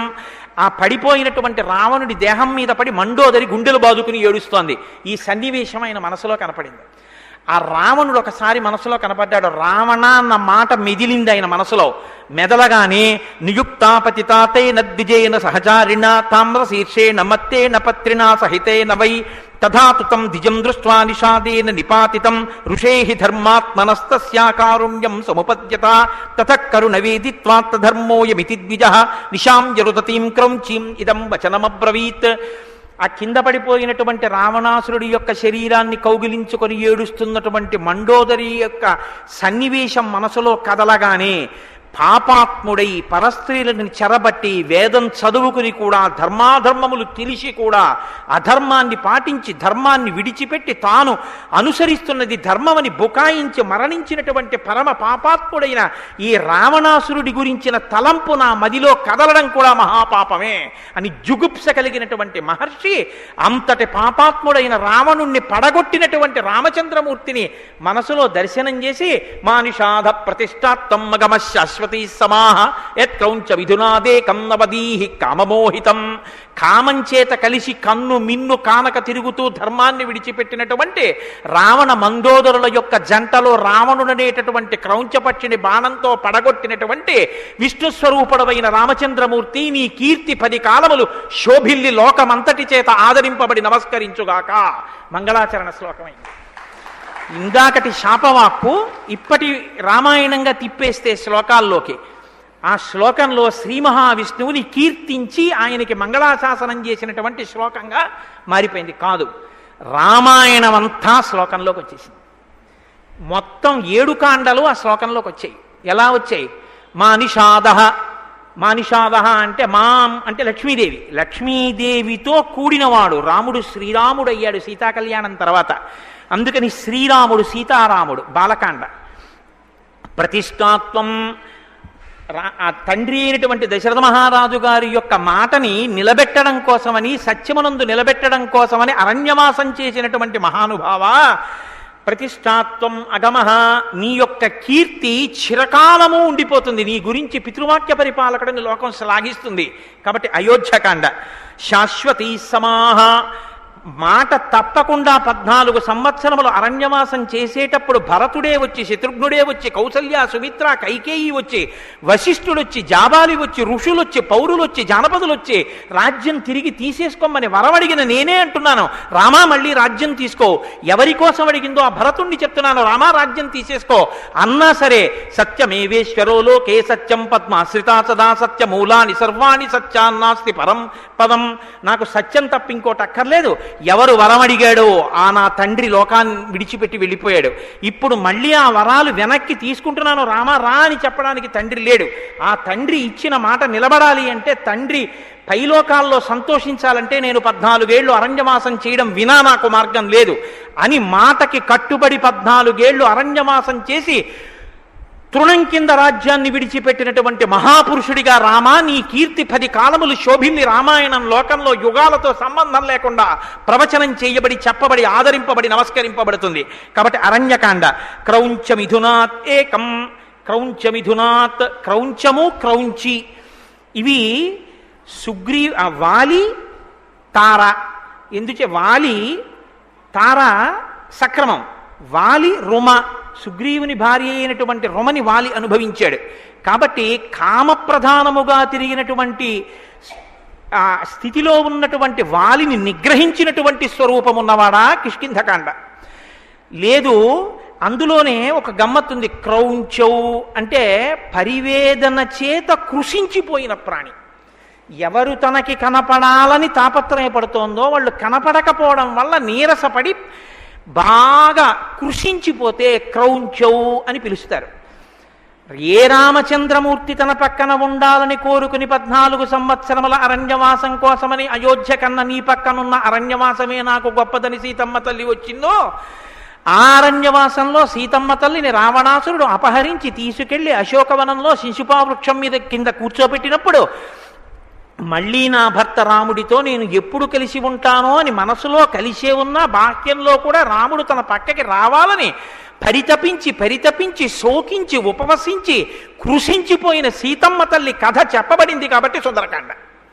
కాబట్టి క్రౌంచమిథునాత్ ఏకం, ఒక్కడే రామనామాన్ని, రామ కథని 1కి 10 మాటలు ఎలా చెప్పాలో, ఎక్కడ సంక్షిప్తంగా చెప్పాలో, ఎక్కడ వివరంగా చెప్పాలో, ఎక్కడ నామం చెప్పాలో, ఎక్కడ భక్తి ప్రకటనం చేయాలో అక్కడ రామనామ వైభవాన్ని ప్రకాశింపచేసి ఒక్కడే, ఎవ్వరూ చెయ్యలేది సంకల్పం చేసి ఒక్కడే 100 యోజనముల సముద్రాన్ని గడచి ఒక్కడే అంతమంది వానరులను భంజించి ఒక్కడే ముట్టుకోకుండా సీతమ్మ తల్లి శోకాన్ని తొలగించి ఒక్కడే పట్టుకొచ్చిన ఉంగరాన్ని సీతమ్మకిచ్చి ఒక్కడే సీతమ్మ తల్లి దగ్గర అభిజ్ఞానం పుచ్చుకుని ఒక్కడే కొన్ని లక్షల మంది రాక్షసుల్ని తెగటార్చి ఒక్కడు నిర్భయంగా రావణాసురుడికి సందేశం చెప్పి ఒక్కడే నిర్భయంగా ఆనాడు ఆ పర్వతం నుంచి బయలుదేరి 100 యోజనముల సముద్రాన్ని గడచి ఈవలి ఒడ్డుకు వచ్చి దృష్ట్వాతు సీత, నేను దృష్ట్వా సీతాతు విక్రాంత సంక్షేపేణ్య వేదయత్, సీతమ్మ తల్లి చూడబడెను సీతమ్మ అని క్షేమవార్త చెప్పాడో అటువంటి మహానుభావుడైన హనుమ యొక్క వీరోచిత గాథని ప్రకాశింపచేసిన సుందరకాండ అందులో ఉంది. కాబట్టి అక్కడ క్రౌంచమిథునాత్ ఏకం అవధీహి కామమోహితం, కామమోహితమైనటువంటి జంటలో ఆ రావణాసురుణ్ణి పడగొట్టిన సందర్భమైన యుద్ధకాండ అందులోకి వచ్చింది. కాబట్టి ఆ తర్వాత జరిగినటువంటి కథని కూడా చెప్పింది. కాబట్టి ఎందుచేతనంటే రామచంద్రమూర్తి మీద మనసు ఉన్నటువంటి సీతమ్మని రాజధర్మం కోసం విడిచిపెట్టి బాధ పెట్టిన సందర్భంతో కూడినటువంటి ఉత్తరకాండ కలిసింది. కాబట్టి 7 కాండలతో ఉన్న రామాయణం ఒక్క శ్లోకంలోకి లోపల రామాయణమే తిరుగుతున్న మహర్షికి క్రౌంచిల యొక్క మిథునంలో ఒక పక్షి పడిపోతే ఒక శ్లోక రూపంలో నోటి వెంట సంపూర్ణ రామాయణం మొదటి శ్లోకంగా పైకొచ్చింది. కాబట్టి మానిషాధ ప్రతిష్టాత్వం మఘమశాశ్వతీ సమాహ యత్క్రౌంచ మిథునాదేకం అవధీహి కామమోహితం. ఇప్పుడు ఈ మాట అంటే భరద్వాజుడు విన్నాడు. ఇది పైకి శాపవాక్కులా ఉంది కానీ అబ్బా ఎంత మంగళప్రదంగా ఉంది ఈ శ్లోకం అని అదే పనిగా శ్లోకాన్ని చదువుకుంటున్నాడు. ఇది చదువుకుంటూ ఇద్దరూ కలిసి బయలుదేరి వెళ్ళిపోతున్నారు. వెళ్ళిపోయిన తర్వాత ఇద్దరు ఆశ్రమానికి వెళ్ళారు. ఆశ్రమానికి వెళ్ళి కూర్చున్న తర్వాత కూడా మహర్షి మనసులో ఆ శ్లోకమే తిరుగుతోంది. అదేమిటది శాపవాక్ అయితే నోటి వెంట అన్ని మాటలు రాకూడదుగా, ఇన్ని మాటలు తిరుగుతోంది ఏమిటి? మళ్ళీ భరద్వాజుడిని పిలిచాడు. ఆయన ఈ శ్లోకమే చెప్పాడు. చాలా బాగుంది గురువుగారు ఆ శ్లోకం అన్నాడు. పాదబద్ధోక్షర సమః తంత్రీలయ సమన్విత శోకార్తస్య ప్రవృత్తో మే శ్లోకో భవతు నాన్యథా. నా శోకము శ్లోకమైందయా. దీనికి 4 పాదాలున్నాయి, ఒక్కొక్క పాదానికి సమానంగా అక్షరాలున్నాయి. ఇది సంగీతానికి కట్టుబడుతోంది, తంత్రీలయ సమన్వితమైంది. దీన్ని వీణ మీద వాయించచ్చు, దీన్ని పక్క వాయిద్యాలతో గీతంగా ఆలాపన చెయ్యొచ్చు, పాట పాడచ్చు. దీనికి ఇన్ని లక్షణాలు ఎలా కుదిరాయి? నేను క్రౌంచమిథునం చూసి బోయవాడు వేసిన బాణానికి బాధపడి అన్న శ్లోకం ఇంత అద్భుతంగా ఎలా వచ్చింది? ఆశ్చర్యపోతున్నారు. ఆశ్చర్యపోతూ కూర్చుని భరద్వాజుడితో మాట్లాడుతున్నారు. ఇంతలో గొప్ప తేజస్సు ఒకటి ఆశ్రమ వాకిట కనపడింది. ఏమిటని ఇటు తల తెప్పి చూశారు. అజగామ తతో బ్రహ్మాలోకకర్త స్వయం ప్రభు చతుర్ముఖో మహాతేజ ద్రష్టుం తమ్ము నిపుంగవం. 4 ముఖములు కలిగినటువంటి చతుర్ముఖ బ్రహ్మగారు కమండలం పట్టుకుని హంసవాహనం దిగి అడుగులు వేసుకుంటూ ఆశ్రమంలోకి ప్రవేశిస్తున్నారు. ముందు కొడుకొచ్చాడు, వెనక తండ్రి వస్తున్నారు. లేచి నిలబడ్డారు. మనసంతా రామాయణం, మనసంతా శ్లోకం. అనుకోకుండా చతుర్ముఖ బ్రహ్మగారి దర్శనం, పరమానందం. ఏమిటి ఒకదాని వెంట ఒకటి ఈ సన్నివేశాలు? ఆనందంతో ఏది తర్వాత ఏది చేస్తున్నారో, దేని తర్వాత ఏది జరుగుతోందో మనసు నిలబట్టలేదు. ఏమిటి విచిత్రం? ఆశ్చర్యపోయారు. వాల్మీకి రథతం దృష్ట్వా సహసోత్థాయమాగ్యతః ప్రాంజలి ప్రయతో భూత్వా తస్థౌ పరమ విస్మితః. చాలా ఆశ్చర్యపోయారు. ఇప్పుడు బ్రహ్మగారు రావడం ఏమిటి? మహానుభావుడు ఎంతో తపస్సు చేసి తపస్సు చేసి తపస్సు చేస్తే ఒక్కసారి అలా ప్రత్యక్షమయ్యేటటువంటి వాడు తనంత తానుగా ఆశ్రమానికి వచ్చారు. హంసవాహనం దిగి నడిచి లోపలికి వస్తున్నారు. ఆశ్చర్యపోయి లేచి నిలబడ్డారు. మహావినయంతో ఇలా వంగి నమస్కారం చేస్తూ ఆ బ్రహ్మగారికి స్వాగతం చెప్పారు. ఆయన లోపలికి వచ్చారు. లోపలికి వచ్చారు కానీ మనసంతా ఎక్కడుంది? ఇంతటి మహాత్ముడు వచ్చాడే, బ్రహ్మగారు వచ్చారే అన్న ఉత్సాహం, సంతోషం. ఆయనకి ఏదో మనం పూజ చేద్దామని లేదు. ఇంకా లోపల రామాయణం రామాయణం రామాయణం, ఆ సంక్షేప రామాయణం అదే తిరుగుతోంది. ఆ శ్లోకం ఎందుకు వచ్చింది నా నోటి వెంట? ఏమిటి అంత గొప్పగా ఉంది ఆ శ్లోకం? ఏమిటి ఆ సమానమైన అక్షరాలు ఏమిటి? ఏమిటి వీణకి కట్టుబడ్డం ఏమిటి? సంగీతానికి కట్టుబడ్డం ఏమిటి? ఏమిటి గమ్మత్తు? తెల్లబోతున్నాడు ఆయన. వచ్చారు, కూర్చోబెట్టారు, అర్ఘ్యం ఇచ్చారు, పాద్యం ఇచ్చారు, ఆసనం ఇచ్చారు. అన్నీ ఇచ్చి కూర్చోబెట్టిన తర్వాత ఆయన ఏదో మాట్లాడుతున్నారు బ్రహ్మగారు. ఈయన వింటున్నారు. నారదుడు మాట్లాడింది చెవులలోంచి మనసులోకి వెళ్ళింది. నారదుడి తండ్రి సాక్షాత్తు చతుర్ముఖ బ్రహ్మగారు వచ్చి మాట్లాడుతుంటే అంటున్నారు కానీ చెవుల్లోకి మాటలు ఎడుతున్నాయి కానీ మనసు ఇంకొక చోట ఉంది. ఇది తేడా. సాక్షాత్తు బ్రహ్మగారే వచ్చారు. వచ్చిన వాల్మీకి మహర్షి మనసు అక్కడ లేదు. మరి ఎక్కడుంది అంటే పాపాత్మనా కృతం కష్టం వైరగ్రహణ బుద్ధిన యస్తాదృశం చారురవం క్రౌంచం హన్యాదకారణాత్. అరే రే, ఆ 2 క్రౌంచ పక్షులు అలా తిరుగుతుంటే పాపాత్ముడు బాణం పెట్టి కొట్టేశాడు రా, పాపం ఆ ఆడపక్షి అంత ఏడుస్తోందిరా. మనసులో బాధతో ఆ సన్నివేశం, ఆ శ్లోకం అవే తిరుగుతున్నాయి. ఇప్పుడు బ్రహ్మగారు కనిపెట్టారు. బ్రహ్మగారికి ఆ మాత్రం తెలియదండి. మహానుభావుడు దేని గురించి పరివేదన చెందుతున్నాడో, తానే వచ్చినా మనసు ఎందుకు నిలబడటం లేదో, ఎందుకు తన మీద దృష్టి పెట్టలేకపోతున్నాడో, తను చెప్పింది ఎందుకు వింటలేదో అర్థమైంది. ఆయన అన్నారు, ఓ వాల్మీకి మహర్షి, నీ నోటి వెంట ఆ శ్లోకం ఎందుకు వచ్చిందో తెలుసా? మచ్చందాదేవతే బ్రహ్మన్ ప్రవృత్తేయం సరస్వతి రామస్య చదితం సర్వం కురుత్వం ఋషిసత్తమా. నా శక్తి స్వరూపమైనటువంటి సరస్వతి నిన్ను అనుగ్రహించింది. అనుగ్రహించి నీ నోటి వెంట రామాయణ కావ్యం ఆవిర్భవించబోతోంది. అందుకే దానికి మొదటి శ్లోకం మంగళాచరణ శ్లోకంగా నీ నోటి వెంట వచ్చింది. అందుకే ఆ శ్లోకం నీ నోట్లో అలా తిరుగుతోంది. అందులో 7 కాండలు సంక్షిప్తంగా ఆ శ్లోకంలోకి ఇమిడిపోయాయి. ధర్మాత్మనో గుణవతో లోకే రామస్య ధీమతః వృత్తం కథయధీరస్య యథాతే నారదాచ్యుతం. నారదుడు నీకు ఏ సంక్షేప రామాయణాన్ని చెప్పాడో ఆ సంక్షేప రామాయణాన్ని, ఆ రామ కథని, లోకానికంతటికి అభిరాముడైనటువంటి ఆ రాముడి యొక్క చరిత్రని శ్రీరామాయణంగా రచన చెయ్యి. ఇక్కడ మీరు ఒక్కటి ఆలోచించండి. రచన చెయ్యి అని వరం ఇచ్చారు. రచన చెయ్యడానికి ఆయన 100 శ్లోకాలే చెప్పారు. సంక్షేప రామాయణమే వాల్మీకి తెలుసు. కాబట్టి ఇప్పుడు మళ్ళీ వాల్మీకి రచన చేస్తే ఏం చెయ్యాలి? మళ్ళీ ఆ సంక్షేప రామాయణమే రాయాలి కదా. అంతకన్నా ఆయనకి ఇంకేం తెలియదుగా, జరిగిపోయింది. పైగా ఇప్పుడు నారదుడు చెప్పిన సంక్షేప రామాయణాన్ని రామాయణంగా విస్తరించి రాసేటట్టుగా బ్రహ్మగారు వాల్మీకి మహర్షికి వరాన్ని, శక్తిని, సరస్వతి కటాక్షాన్ని కృప చెయ్యడానికి ఏది చూసిస్తున్నారు? మీరు బాగా ఆలోచించండి. ఇప్పుడు నారదుడు వచ్చి వెళ్ళిన తరువాత బ్రహ్మగారు వచ్చి వరం ఇస్తున్నారు. బ్రహ్మగారే ముందొచ్చి 100 శ్లోకాలు చెప్పేసి ఇవ్వచ్చుగా ఈ వరం. మరి ముందు బ్రహ్మగారు ఎందుకు రాలేదు? నారదుడు ముందు ఎందుకు వచ్చాడు? అంటే బాగా గమనించండి. సంక్షేప రామాయణం విన్నంత మాత్రం చేత మనసు ఆనంద పారవశ్యంలో మగ్నమై మనసంతా రాముడు నిండిపోయి స్నానం చేస్తున్నా, సంధ్యావందనం చేస్తున్నా, క్రౌంచమిథునం చూస్తున్నా, బాణం పెట్టి కొట్టడం చూస్తున్నా, లోపల రామాయణమే తిరిగి రామాయణ కథయే శాపవాక్కునిద్దామన్న శ్లోకంలోకి చేరిపోయేటట్టుగా పారవస్యం పొందినటువంటి వాల్మీకి మహర్షి హృదయ స్థితి 2. అంతటి కారుణ్యమూర్తి అయినటువంటి వాల్మీకి హృదయం. అంటే రామాయణం చెప్పడానికి, రామాయణం రచించడానికి ఉండవలసిన లక్షణం ఏదై ఉండాలి? కేవలము సరస్వతీ కటాక్షం ఉంటే సరిపోదు. కేవలము శ్లోకాలు చెప్పగలిగితే సరిపోదు. ఏది ఉండాలి?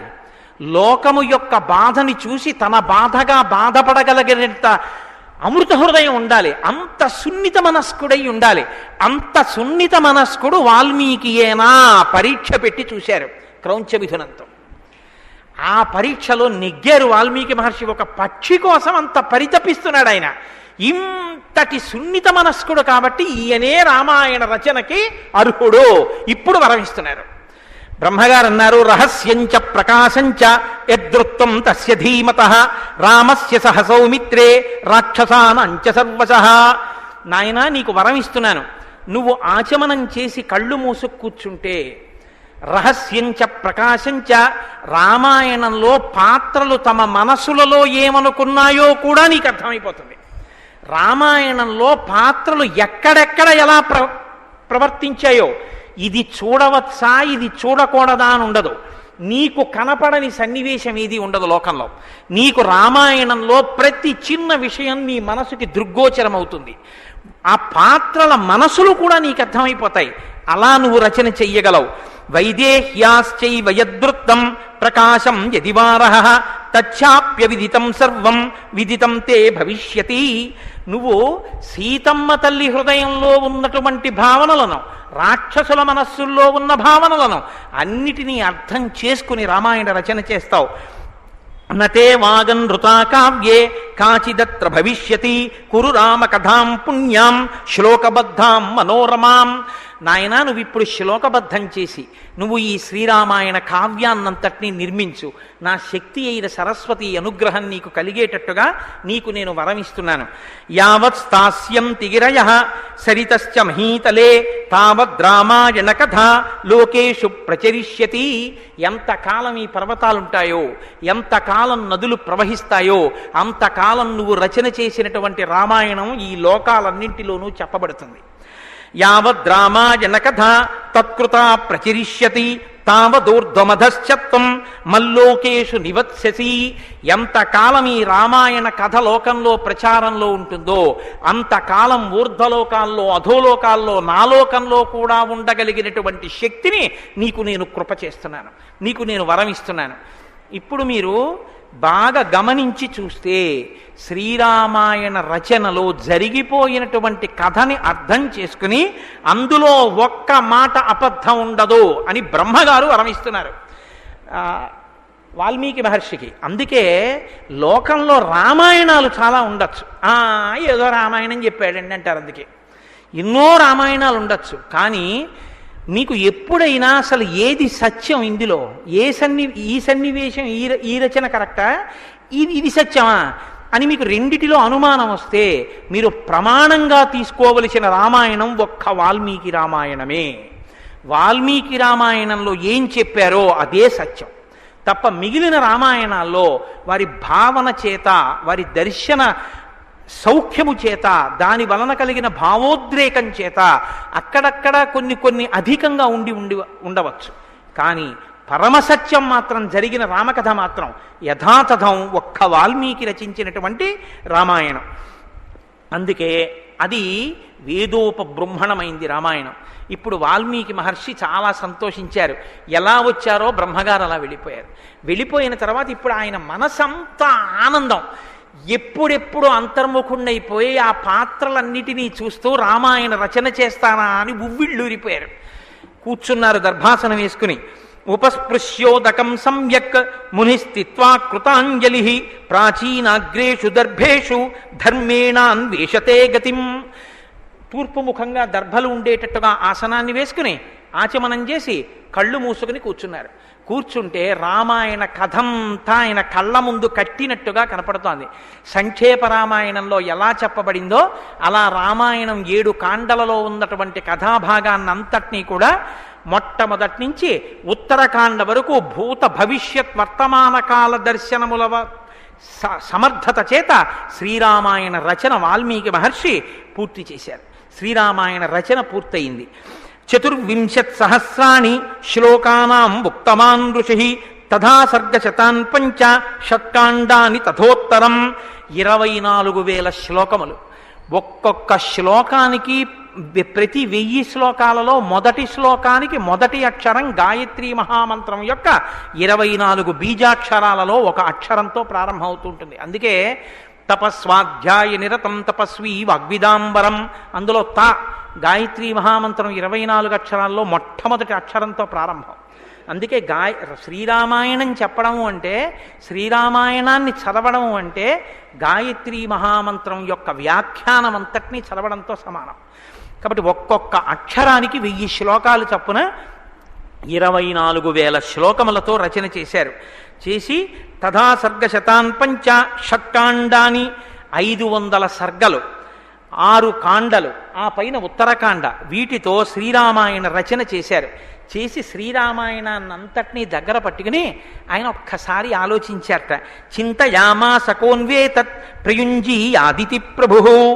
ఇంత గొప్ప రామాయణాన్ని రచన చేశాను కదా, ఈ రామాయణాన్ని పాడగలిగిన వాడెవరు? మీరు బాగా గుర్తుపెట్టుకోండి. శ్రీరామాయణ ప్రారంభం దగ్గర నుంచి కూడా మొదటి శ్లోకం నుంచి కూడా వీణానాదానికి తంత్రీలయ సమన్వితమై సంగీతానికి కట్టుబడింది.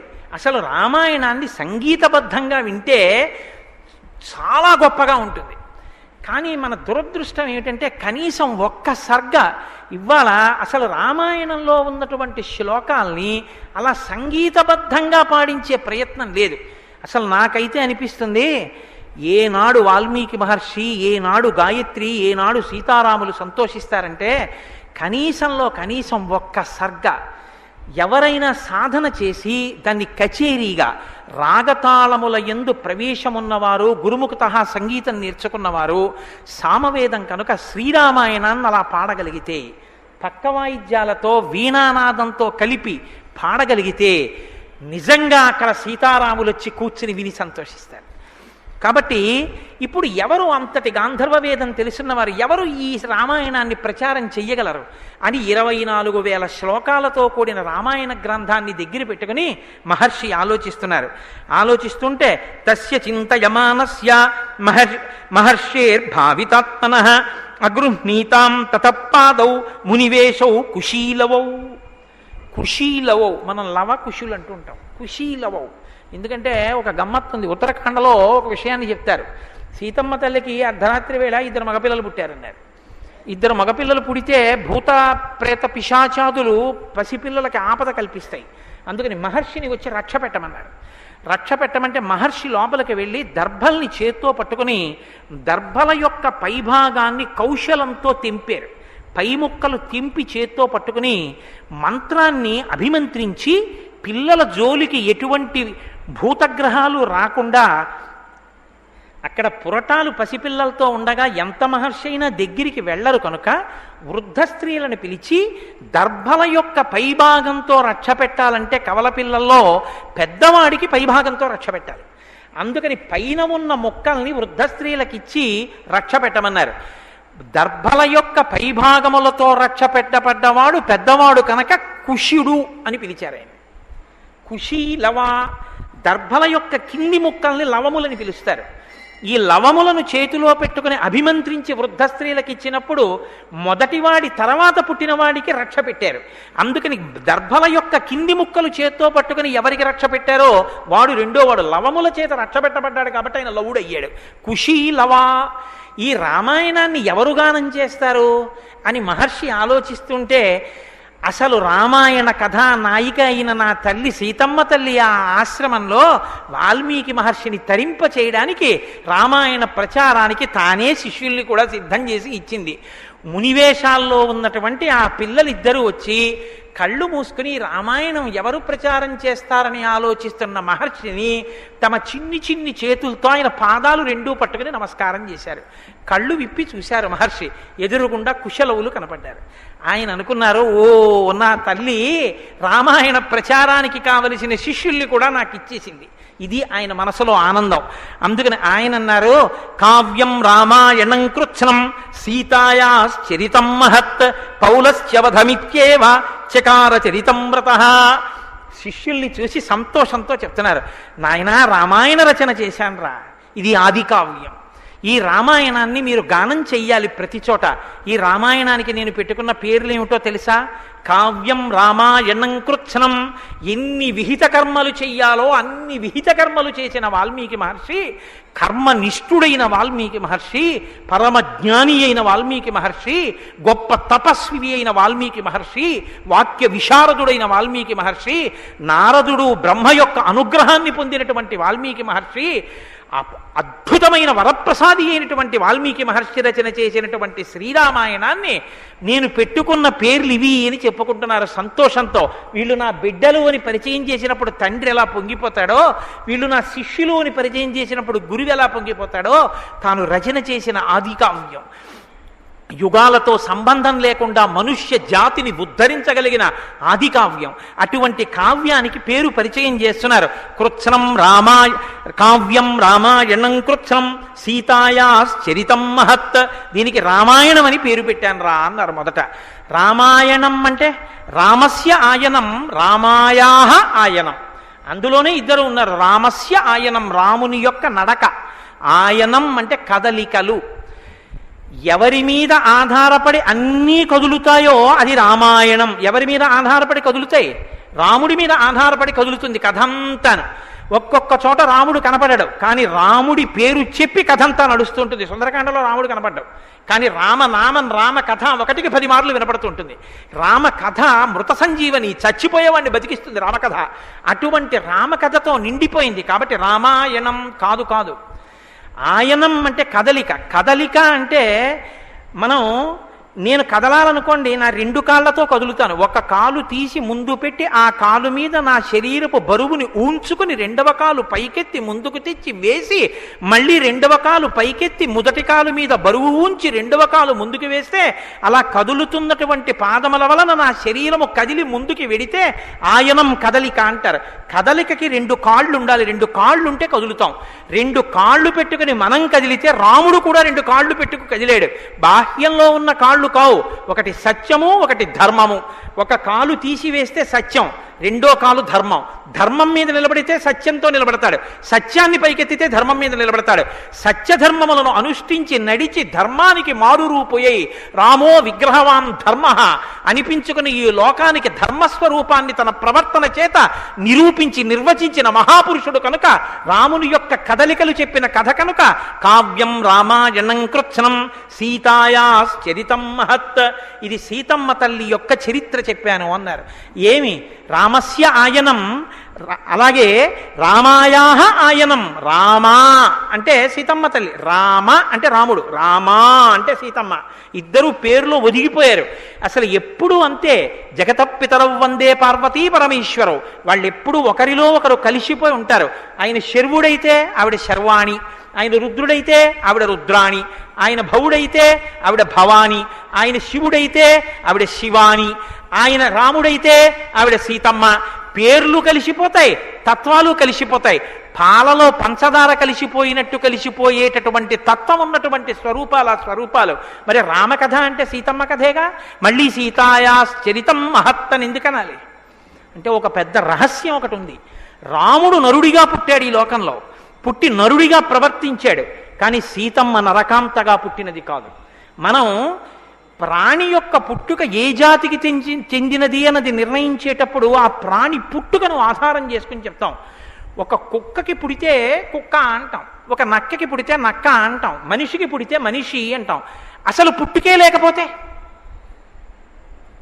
అసలు పుట్టుకే లేనిది ఈ భూప్రపంచంలో ఉన్నటువంటి జరాయుజ అండజ స్వేదజ ఉద్భుజములలోకి రాదు. మరి ఎవరై ఉండాలి? ఆమె ఖచ్చితంగా దేవకాంత అయి ఉండాలి. ఇప్పుడు ఎవరు సీతమ్మ? సీతమ్మ అయోనిజ. ఆమె ఒక తల్లికి తండ్రికి గర్భవాసం చేయడం చేత పుట్టిన తల్లి కాదు. అయోనిజగా నాగటి చాలుకు దొరికింది. తనకి తాను పేరు పెట్టుకుంది. సీత అన్న పేరు జనకుడు పెట్టలేదు, తానే పెట్టుకుంది. తనకి తాను పెట్టుకుని జనకుణ్ణి ఉద్ధరించడానికి, జనకుడికి కీర్తినివ్వడానికి దొరికింది కాబట్టి జానకి అని ప్రఖ్యాతి వహించింది. అటువంటి సీతమ్మ నరకాంత కాదు, కానీ నరుణ్ణి వివాహం చేసుకుని నరకాంతగా ప్రవర్తించింది. మహాపతివ్రతగా నిలబడింది. ఒక మహాపతివ్రతగా నిలబడినటువంటి నరకాంత ఎంత తపస్సు చేసిన వాడైనా, ఎంత గొప్పవాడైనా, ధర్మం తప్పినవాడైతే, తాను పాతివ్రత్యంతో నిలబడగలిగితే 10 తలలున్న రావణుణ్ణైనా ఎలా పడగొట్టగలదో నిరూపించింది సుందరకాండలో తల్లి. కాబట్టి సీతమ్మ తల్లి యొక్క చరిత్ర, పుట్టవలసిన అవసరం లేని తల్లి అయోనిజగా పుట్టి నరకాంతగా నటించి రాముడి భార్యగా సీతమ్మగా ఒక నరకాంత యొక్క ధర్మాన్ని లోకానికి నిరూపించి చూపించి రావణ సంహారంలో భర్తకి తోడ్పడి రాముడి యొక్క ప్రఖ్యాతికి సీతమ్మ కారణమైంది. మీకు ఒక్క సందర్భం చెప్తాను. సబర్మతి ఆశ్రమంలో గాంధీజీ తరచు చెప్తుండేవారి విషయాన్ని. రావణాసురుడు సీతమ్మ తల్లిని రామలక్ష్మణులు లేనప్పుడు అపహరించి తీసుకుని వెళ్లి లంకాపట్టణంలో అశోకవనంలో శిశుపావృక్షం కింద బంధించి ఉంచినప్పుడు హనుమ వెళ్ళి, అమ్మా నిన్ను తీసుకెళ్లి నేను మళ్ళీ రామచంద్రమూర్తి యొక్క పాదార విందముల యందు సమర్పించి కృతకృత్యుడనవుతాను తల్లి, వచ్చిన భుజాల మీద కూర్చో అని అడిగినప్పుడు సీతమ్మ తల్లి ఎగిరి గంతేసి ఆయన భుజముల మీద కూర్చుని వెళ్ళిపోయి ఉండి ఉంటే రాముడి కీర్తి ఇవాళ ఇలా ఉండి ఉండేదా? మనం రామాయణం చెప్పుకుని ఉండేవారు. ఆవిడొక్క మాట అంది, నువ్వే కాదయా పుత్రసముడవైనా సరే రాముడే రావాలి, నన్ను తీసుకెళ్ళాలి తప్ప పరపురుషుడని తెలిసి ముట్టుకుని నేను మాత్రం వెనక్కి రాను. రాముడే వచ్చి నన్ను తీసుకెళ్ళాలి, రాముడే రావణ సంహారం చెయ్యాలి. ఆ తల్లి రాముని యందు అంత గొప్ప ప్రేమ ప్రకటనం చేసి పాతివ్రత్యాన్ని నిరూపించుకొని నిలబడింది కనుక ఇప్పటికీ లోకంలో ఓర్పు అంటే మా అమ్మ సీతమ్మే, మాట అంటే మా అమ్మ సీతమ్మే, చిరునవ్వు అంటే మా అమ్మ సీతమ్మే, లావణ్యం అంటే మా అమ్మ సీతమ్మే, అనువర్తించడం అంటే మా అమ్మ సీతమ్మే, బిడ్డల్ని గారాబంగా చూడడం అంటే మా అమ్మ సీతమ్మే, ఒక కోడలంటే మా అమ్మ సీతమ్మే, ఒక కూతురంటే మా అమ్మ సీతమ్మే. వాల్మీకి కావ్యానికి కథానాయికయ్యి అపారమైన కీర్తి గణించి ఇప్పటికీ లోకంలో లక్ష్మి అంటారు, రుక్మిణి అంటారు, జాంబవతి అంటారు. సీత అని మాత్రం ఎవరందరూ సీతమ్మ అంటారు. పక్కన అమ్మతనాన్ని పేరులో కూడా చేర్చుకునేటట్టుగా రాశీభూతమైన కారుణ్య స్వరూపంగా ఈ లోకంలో ప్రకాశించినటువంటి తల్లి యొక్క చరిత్ర నేను చెప్పానన్న ఆనందాన్ని చెప్పకుండా ఉండలేక ఆ తల్లి ఈ ఆశ్రమంలో వచ్చి ఉండబట్టి కదా రామాయణం చెప్పే అదృష్టం నాకు దొరికింది. ఇది ప్రచారం చేయడానికి నాకు శిష్యుల్ని కూడా ఇచ్చింది నా తల్లి. ఆ ఆనందంతో కావ్యం రామాయణం కృత్స్నం సీతాయాశ్చరితం మహత్ పౌలస్య వధమిత్యేవ చకార చరితం వ్రతః. పౌలస్య వధ, పులస్త్య బ్రహ్మ యొక్క కుమారుడు వైశ్రవణుడు, విశ్రవసో బ్రహ్మ యొక్క కుమారుడు రావణ బ్రహ్మ. కాబట్టి ఆ పులస్త్య వంశంలో వచ్చినటువంటి రావణ సంహారాన్ని చెప్పినటువంటి కథ కాబట్టి ఈ 3 పేర్లతో నేను ఈ రామాయణాన్ని పిలుచుకుంటున్నానయ్యా. పాఠ్యే గేయే చ మధురం ప్రమాణైస్త్రిభిరన్వితం జాతిభిః సప్తభిర్బద్ధం తంత్రీలయ సమన్వితం రసైః శృంగారకారుణ్య హాస్యవీర భయానకైః రౌద్రాదిభిశ్చ సంయుక్తం కావ్యమే తదగాయతాం తౌతు గాంధర్వతత్తజ్ఞౌ మూర్ఛనాస్థానకోవిదౌ భ్రాతరౌ స్వర సంపన్నౌ గంధర్వా వివరూపిణౌ రూపలక్షణ సంపన్నౌ మధురస్వరభాషిణౌ బింబాదివోద్ధృతౌ బింబౌ రామదేహాత్ తథాపరౌ. మంత్ర మధ్యమ తార స్థాయిలో గానం చెయ్యగలిగినటువంటి వాళ్ళు, బింబము నుంచి వచ్చిన ప్రతిబింబముల రామచంద్రమూర్తి యొక్క కాంతితో వచ్చినటువంటి రామచంద్రమూర్తి బిడ్డలైనటువంటి లవకుశులు, గొప్ప కంఠం ఉన్నవాళ్ళు, భక్తి ఉన్నవాళ్ళు, పారవస్యం ఉన్నవాళ్ళు, సంగీత విద్య నేర్చుకున్నవాళ్ళు, స్వరం తెలుసున్నవాళ్ళు, లయ తెలుసున్నవాళ్ళు, వాద్య పరికరములు ఎలా మోగుతాయో వాటితో ఎలా కలిపి పాడాలో తెలుసున్నవాళ్ళు, మీ వంటి శిష్యులు లభించడం నా అదృష్టం. నాయనా, మీరు రామాయణాన్ని